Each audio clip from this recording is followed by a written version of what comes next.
अंग्रेजी में WhatsApp status लगाना सीखें। कोई ऑनलाइन है? Anybody online? तबीयत ठीक नहीं है? Not feeling well? आप पर रहमतें हों। Stay blessed.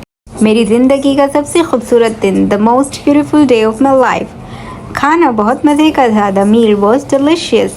उसके साथ बहुत मज़े का टाइम गुजरा है, a quality time with her.